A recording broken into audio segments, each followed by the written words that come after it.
woord van die Here vanmôre saam met my oop te maak by Filippense hoofstuk 1 en dit is 'n baie besonderse gedeelte, 'n baie besonderse boek soos wat ek vir julle reeds genoem het toe ons verlede keer by Filippense hoofstuk 4 stil gestaan het en Paulus wat hierdie besonderse verhouding gehad het met hierdie gemeente en hierdie kinders van die Here in Filippi, hy het ook bygedra tot Paulus se bediening en waar Paulus ook in hierdie eerste hoofstuk vind ons daardie liefde, daardie blydskap wat Paulus ook gehad het in die Here, maar ook om verbly het in hierdie kinders van die Here in Filippi en hoe hy ook hoe hy vir hulle gebid het en hulle aan die Here opgedra het en ook terwyl Paulus hierdie brief geskryf het, vriende, het hy homself in die tronk in Rome bevind en skryf hy hierdie brief aan die kinders van die Here om hulle te bemoedig en ook so vir hulle mee te deel dit wat hy ook deurgaan en hoe die Here hom ook gebruik het op 'n besonderse wyse. En interessant ook vind ons die sentrale tema van die boek Filippense is blydskap in die Here. En Paulus wat nie een keer gememoreer het oor sy omstandighede nie, vriende, maar elke keer het hy hom verbly in die Here Jesus, het hy hom verbly dat die woord van God kan uitgaan. En sodra hy die plek het, gaan ek vir ons voorhou vanaf vers 1, ons gaan lees tot en met vers 26, en interessant ook vriende, die eerste 2 verse is die seëngroet, en dan vers 3 tot en met vers 11 is die gebed wat Paulus doen vir hierdie kinders van die Here, en dan vanaf vers 12 af wat ons dan nou vind, wat Paulus ook dan so meedeel, dat dit wat met hom gebeur het, was juis so dat die evangelie versprei kan word. So ek hou vir u voor dan vanaf vers 1. Paulus en Timotheus, diensknegte van Jesus Christus, aan al die heiliges in Christus Jesus, wat in Filippi is, saam met die opsieners en diakens, genade vir julle en vrede van God onze Vader, en die Here Jesus Christus. Ek dank my God elke maal, as ek aan julle dink, en ek bid altyd in al my gebede, vir julle almal, met blydskap, oor julle gemeenskap aan die evangelie, van die eerste dag af, tot nou toe, omdat ek juis hierop vertrou, dat hy wat 'n goeie werk in julle begin het, dit sal volëindig tot op die dag van Jesus Christus, soos dit vir my reg is, om dit van julle almal te dink, omdat ek julle in my hart dra, aangesien julle almal in my boeye, sowel as in die verdediging en bevestiging van die evangelie, my deelgenote in die genade is. Want God is my getuie, hoe ek na julle almal verlang, met die innige tederheid van Jesus Christus. En dit bid ek, dat julle liefde nog meer en meer oorvloedig mag word in kennis en alle ervaring, om die dinge waar dit op aankom te onderskei, sodat julle rein en vir niemand te aanstoot mag wees nie, tot op die dag van Christus, vervul met die vrug van geregtigheid, wat daar is deur Jesus Christus, tot heerlikheid en lof van God.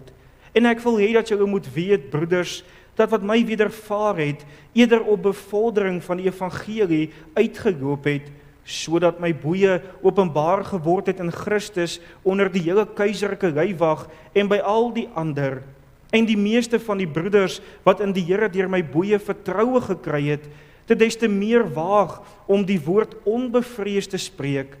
Sommige preek Christus wel ook uit afguns en toos, maar ander ook uit welwillendheid. Die eerste verkondig Christus uit naaiwer, nie met suiwer bedoelinge nie, met die mening om aan my boeye verdrukking toe te voeg, maar die ander uit liefde, omdat hulle weet dat ek bestem is tot die verdediging van die evangelie. Maar wat maak dit? In alle geval, op allerlei wyse, of dit onder 'n skyn of in waarheid is, word Christus verkondig.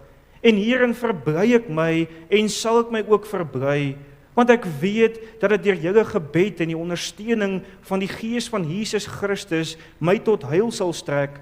Volgens my reikhalsende verwagting en hoop dat ek in niks beskaam sal word nie, maar dat Christus met alle vrymoedigheid, soos altyd, so ook nou, groot gemaak sal word in my liggaam, of dit deur die lewe of deur die dood is.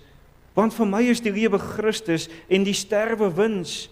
Maar as ek in die vlees moet lewe, dan beteken dit vir my vrugbare arbeid, en wat ek sal kies, weet ek nie. Want ek word van weerskante gedring, ek het verlange om heen te gaan en met Christus te wees, want is verweg die beste. maar om in die vrees te bly is nodiger om julle ontwil. En dit vertrou en weet ek, dat ek sal bly, ja, saam met julle almal sal bly, tot julle bevordering en blydskap in die geloof, sodat julle roem oor my oorvloedig kan wees in Christus Jesus, deur my teenwoordigheid weer by julle. Net tot sover die wonderlike woord van die Here, en nou vriende, ons gaan oorgaan in gebed, en u kan net so bly sit, en dan gaan ons net saam bid. Vader, ons dankie dat ons vanmôre die voorreg het om so voor U te kan stil word in diepe aanbidding. En Here, dankie dat ons ook vanmôre, Here, ons harte kan stil maak. Dankie dat ons vanmôre net vir 'n oomblik wanneer ons so luister, dan hoor ons daardie stilte en weet ons, Here, dat U ook hier teenwoordig is en dat U ook die een is wat vanmôre 'n afspraak het met ons.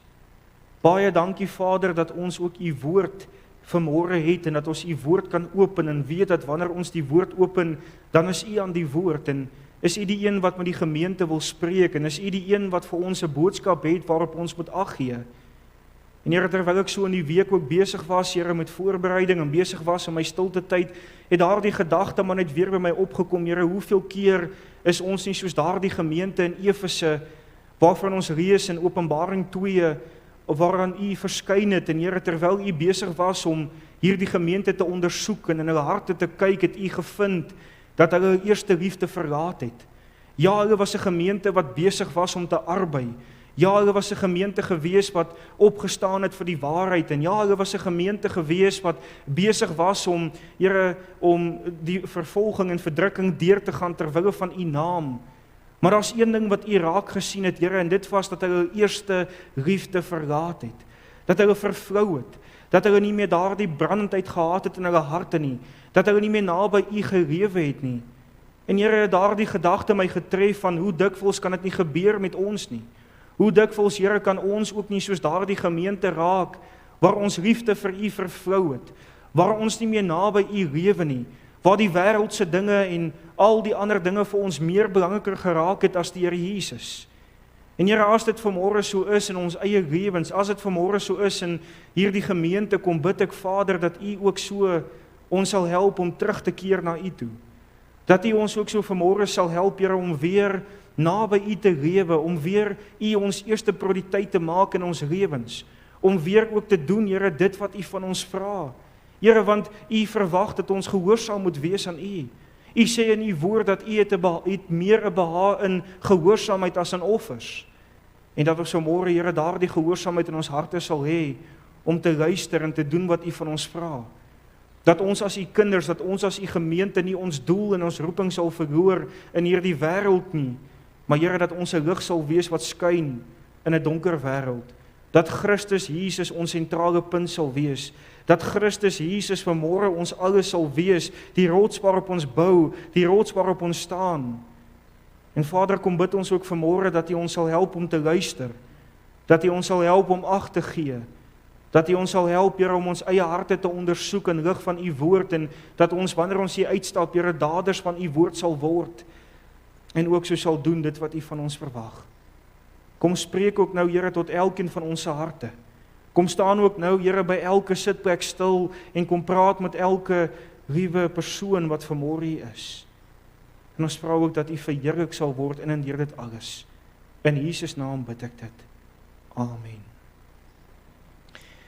Nou, liewe vriende, ek wil graag by hierdie geleentheid vanmôre wil ek die aandag vestig ook so op vers 12 van ons geleesde gedeelte wat ek net vir u wil voorhou. Ons lees daar in vers 12 wat Paulus ook skryf. Hy sê, ek wil hê dat julle moet weet, broeders, dat wat my wedervaar het eerder op bevordering van die evangelie uitgeloop het. En so dan die tema van vanmôre se boodskap, vriende, Paulus vind blydskap in die Here ten spyte van sy boeye, ten spyte van die omstandighede waarin hy was. En vriende, ons weet, soos wat ek vir u reeds genoem het, dat terwyl Paulus besig was om hierdie brief te skrywe aan die gemeente in Filippi, het Paulus homself daar in die tronk in Rome bevind, want u sien, Paulus was ook dan nou 2 jaar al gevange gewees daar in Rome, juis omdat hy die evangelie van die Here Jesus verkondig het, en juis omdat sy tyd ook nader gestap het, waar hy hierdie tydelike aarde sou verlaat het vir sy ewige woning in die hemel. En Paulus het ook geweet, vriende, wat dit werklik beteken om verdrukking te ly vir die evangelie, om verdrukking te ly vir Jesus Christus, want hy het Jesus lief gehad, hy het die evangelie lief gehad, daarvoor het hy gelewe, en daarvoor was hy bereid gewees om ook later te sterwe. Paulus skryf aan die jong Timoteus in 2 Timoteus 2 vers 8 tot 9, en hy sê, onthou dat Jesus Christus uit die geslag van Dawid uit die dode opgewek is volgens my evangelie, en dan vers 9, waarin ek verdrukking ly tot die boeie toe soos 'n kwaaddoener, maar die woord van God is nie gebonde nie. Ook in Filippense 1 vers 7 wat Paulus skryf aan hierdie gemeente, hy sê, soos dit vir my reg is om dit van julle almal te dink, omdat ek julle in my hart dra, aangesien julle almal in my boeie, sowel as in die verdediging en bevestiging van die evangelie, my deelgenote in die genade is. So selfs hierdie gemeente het saam met Paulus gedeel in hierdie verdrukking, maar hierdie man was bekend gewees met wat dit is om vervolg te word. En wanneer ons ook verder lees, vriende, wanneer ons ook dan navorsing gaan doen, ons gaan lees in Handelinge, toe Paulus gevange geneem is, en ons lees ook dat die omstandighede wat Paulus beleef het, was dit verseker nie maklike omstandighede gewees nie. Dink net jouself in vanmôre, vriende, as jy daar in 'n koue tronksel moet sit, daar waar jy geen warm bed het om in te slaap nie, daar waar jy geen warm kos het om te eet nie, daar waar jy heeltyd moet sit sonder om die son te kan sien, sonder om eers uit te kan gaan, waar jy vasgeketting is, vasgeboei is aan iemand anderste, dag en nag. Paulus kon nie meer rondgereis het nie. Paulus kon nie meer gebiede besoek het om die evangelie te verkondig nie. Paulus kon selfs nie eens meer sy geliefdes in Filippi besoek het nie. Daardeur skryf hy aan hulle so. Paulus se omstandighede, vriende, was verseker nie maklik gewees nie. En baie maklik kon hierdie man Paulus verbitterd geraak het met sy omstandighede. Baie maklik kon hierdie man moed opgegee het. Baie maklik kon hierdie man die Here blameer het om te sê, Here, U het my in hierdie omstandighede geplaas. Baie maklik kon hy gemurmureer het en gesê het, Here, maar waarom? Maar jy sien, vriende, wanneer ons hierdie kosbare brief Filippense lees, dan lees ons nie een keer waar Paulus gemurmureer het nie. Ons lees nie een keer waar Paulus die Here bevraagteken het nie, maar ons lees elke keer waar Paulus sy blydskap aan die Here Jesus gevind het, waar Paulus ten spyte van sy omstandighede nog steeds hierdie groot blydskap gehad het in sy hart, waar Paulus gebid het vir die kinders van die Here in Filippi, waar Paulus hierdie blydskap ook gehad het wanneer hy aan hulle gedink het. En 'n verlange gehad het om by hulle te wees. Ons lees in Filippense 1 vers 3 tot 4. Ek dank my God elke maal as ek aan julle dink, en ek bid altyd in al my gebede vir julle almal met blydskap. En dan ook wat ons in hierdie brief baie duidelik lees, vriende, wat hy ook sê dat hy daardie verlange gehad het om by hulle te wees. Paulus het ten spyte van sy omstandighede, vriende, het hy die naam van die Here Jesus groot gemaak, het hy elke oomblik benut om vir Christus 'n verskil te maak, het hy hom toegewy aan die Here, het hy ook so 'n getuie wat hy wou wees vir Christus Jesus.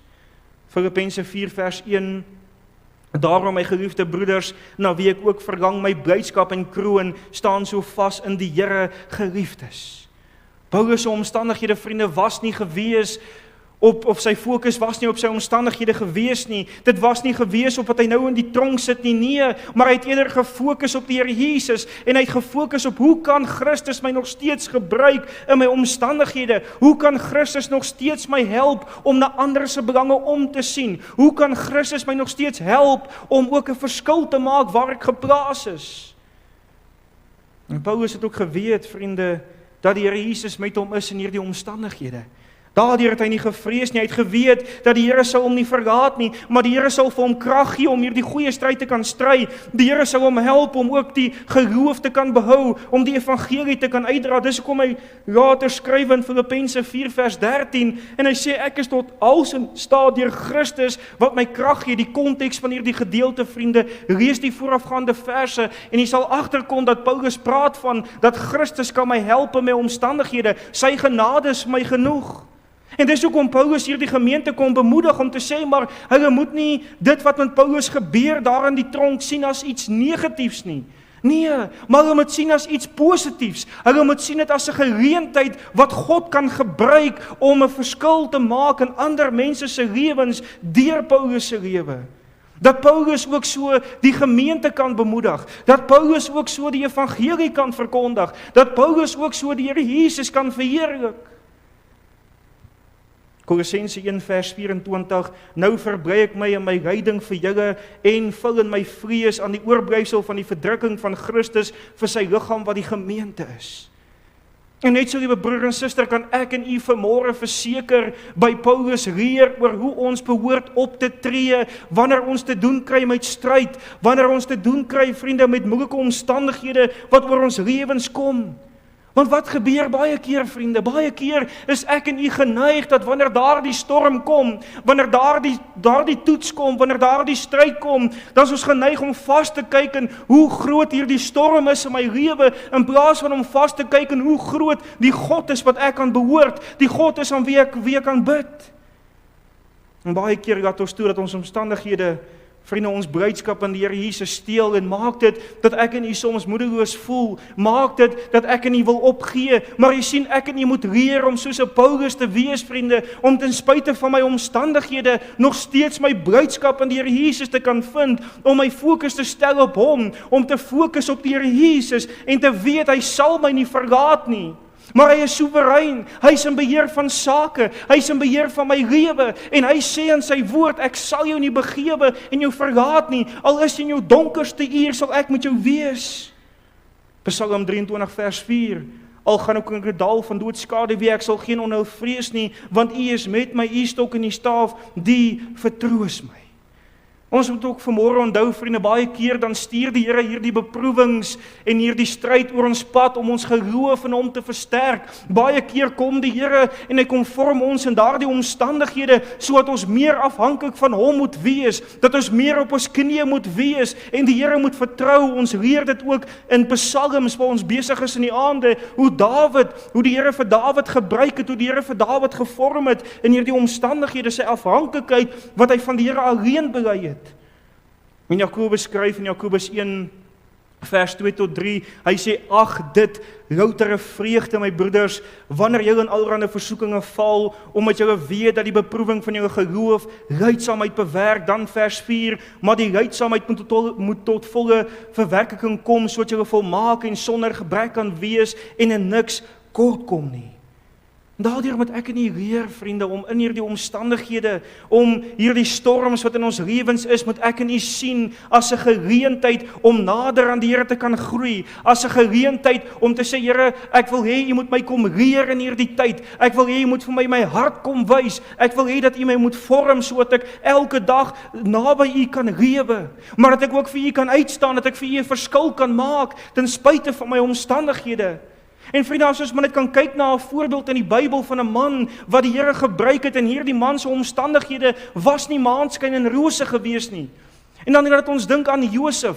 U almal ken die verhaal van Josef, sy broers wat hom verkoop het. En Josef is na Egipte toe, 'n vreemde land wat hy nog nooit gesien het nie, mense wat hy nie ken nie.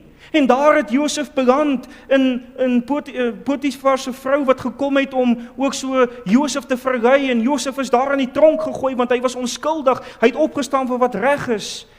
En daar in die tronk, vriende, lees ons dat die hand van die Here was met Josef gewees. En dan weet ons die verhaal verder, wat gebeur het is dat die Here het Josef se omstandighede het hy gebruik ten goeie. Josef het in daardie omstandighede nie geweet wat met hom gaan gebeur nie. Maar hy het geweet die Here is in beheer. En op die einde van die dag het Josef ook so verstaan dat die Here 'n plan gehad het met sy lewe.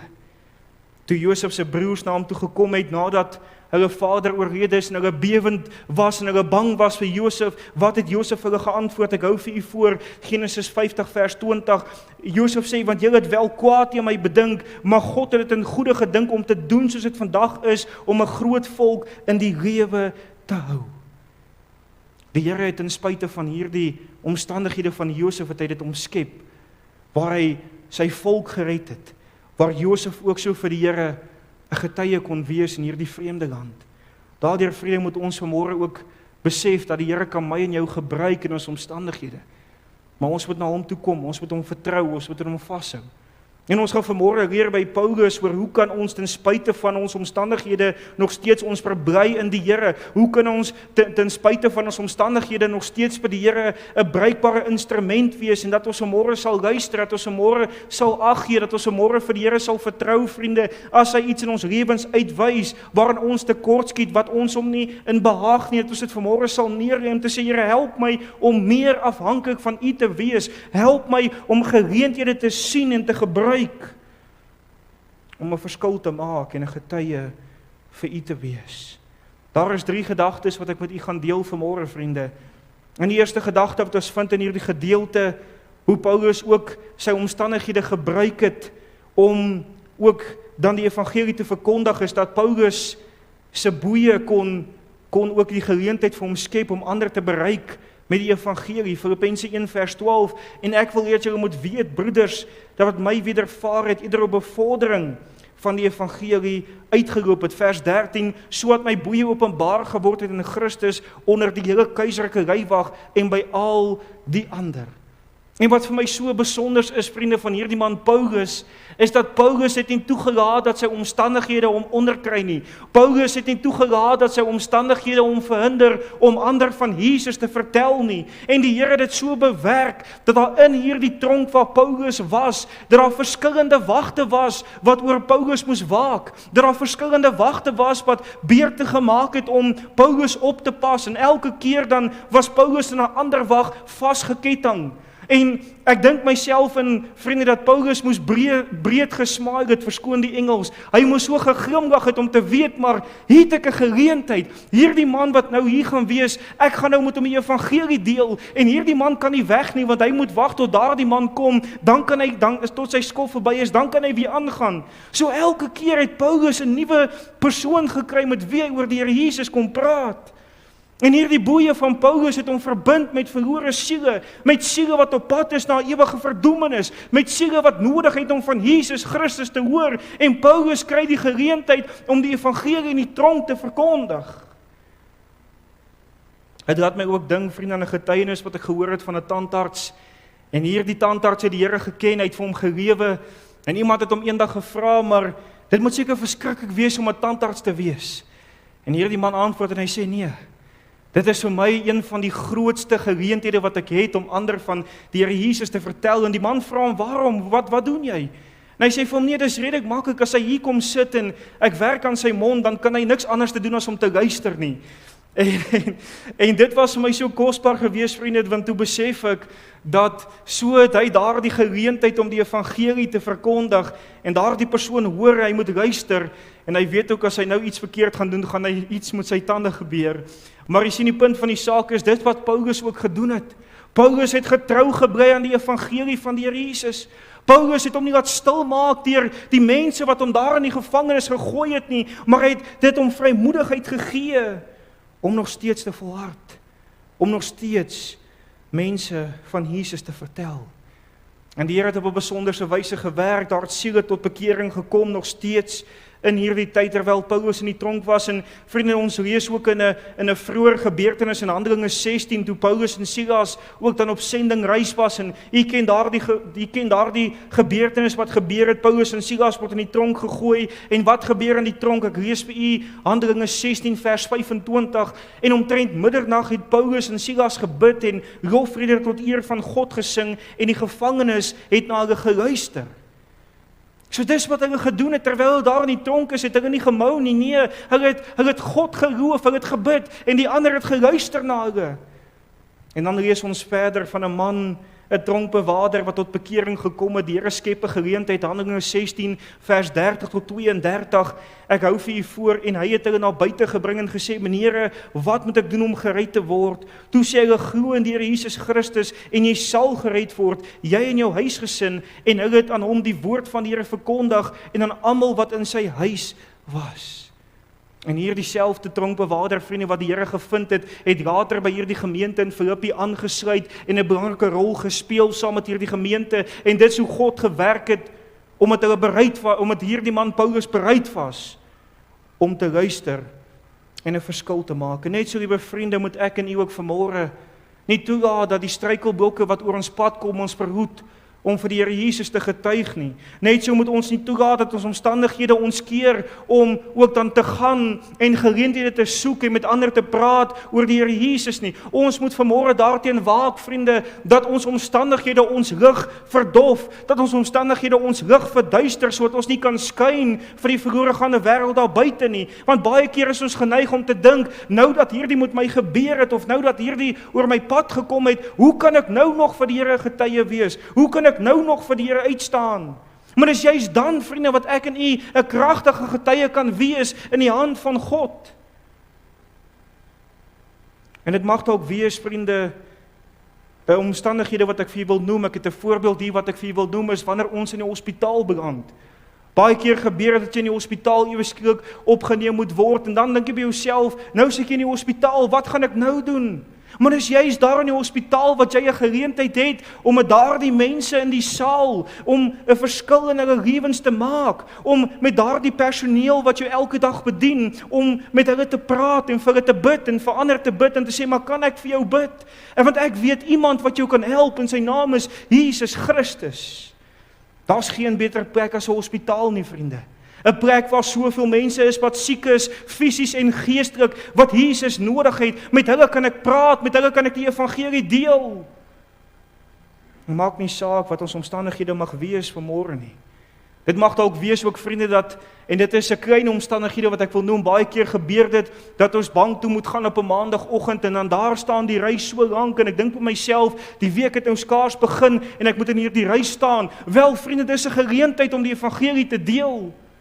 Dit kan ook wees dat jy jou kar invat en ewe skielik moet jy wag daar in die wagkamer. Dis 'n geleentheid wat jy het om met iemand te praat oor die Here Jesus. Jy sien, ek en u kyk soms vas in hierdie dinge van ek moet wag of hierdie ry is lank, dat ons vergeet, maar luister, hier's 'n geleentheid.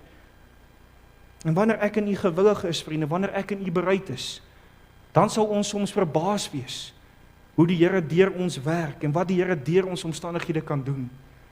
En een van die Puriteine, John Bunyan, was 'n gewilde prediker in Engeland gewees, vriende. En hierdie man het saam met John Owen gewerk, en John Bunyan is later in die tronk gegooi, en hierdie was haaglike omstandighede gewees.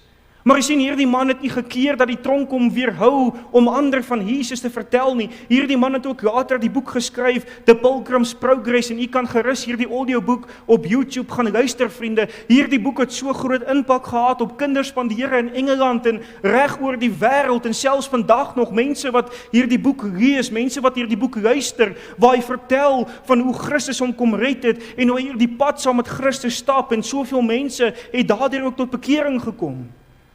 En dis wat die Here kan doen wanneer ek en u bereid is om te luister en om te doen wat hy van ons vra. Maar die volgende gedagte vind ons ook, vriende, dat Paulus het ook die kinders van die Here se geloof versterk deur sy voorbeeld. Let op vers 14 van ons geleesde gedeelte, en die meeste van die broeders wat in die Here deur my boeie vertroue gekry het, dit is te meer waag om die woord onbevrees te spreek. So wat het gebeur? Paulus skrywe aan die gemeente in Filippi, hy vertel vir hulle van wat die Here vir hom kom doen, hy vertel hoe die Here op 'n wonderlike manier vir hom voorsien, hoe die Here getrou bly, hoe die Here hom versterk, hoe die Here hom deurdra, hy vertel van hierdie wagte wat hy die evangelie mee kan deel. En hierdie gemeente het dadelik by hulself, was hulle bly gewees om te dink, maar kyk vir Paulus, hy is nie mismoedig nie, hy is nie moedeloos nie, maar hy is bly. Daar's daar die blydskap. Daar's daar die ywer, daar's daar die toewyding. Hy blameer nie vir die Here nie, maar hy sê, Here, hoe kan ek vir u nog 'n verskil maak? En hier het hulle geloof versterk, vriende, hier het hulle geloof bemoedig, dit het hulle daardie moed gegee om te volhard, dit het vir hierdie kinders van die Here die moed gegee om nog steeds voort te gaan, en hulle het hulle selfs hierdie moed gegee om met soveel vrymoedigheid te gaan, en nog steeds by hierdie verlore wêreld te vertel van Jesus, om nog steeds bedrukking te ly, om nie skaam te wees oor hierdie boodskap nie, al sou dit hulle lewens kos. Want Paulus skryf in Romeine 1 vers 16, want ek skaam my nie oor die evangelie van Christus nie, want dit is 'n krag van God tot redding vir elkeen wat glo, eers vir die Jood en ook vir die Griek. En hierdie mense het ook besef dat die Here die een is wat in beheer is. En so, vriende, is dit baie duidelik dat die Here op hierdie dag nie net buite die tronk siele gered het nie, maar binne die tronk het hy ook siele gered. En dis wat ek en u vanmôre moet verstaan, vriende. Dat die Here ook ons omstandighede kan gebruik om mekaar te bemoedig, om mekaar as kinders van die Here, as medebroers en susters in die Here, om mekaar ook te bemoedig om te sê, maar moet nie moed verloor nie, staan sterk in die Here, en daar is 'n uitweg, die Here is in beheer. Jy sien, baie keer, vriende, loop ek in 'n pad saam met die Here, baie keer kry ons te doen met omstandighede wat ons beleef, beproewings wat ons deurgaan, en dan kom leer die Here vir ons lesse. Dan kom die Here en hy kom leer ons baie keer, moet nie haastig wees nie, maar wag op my. Wag op my in gebed, wag op my en hou vas aan my woord.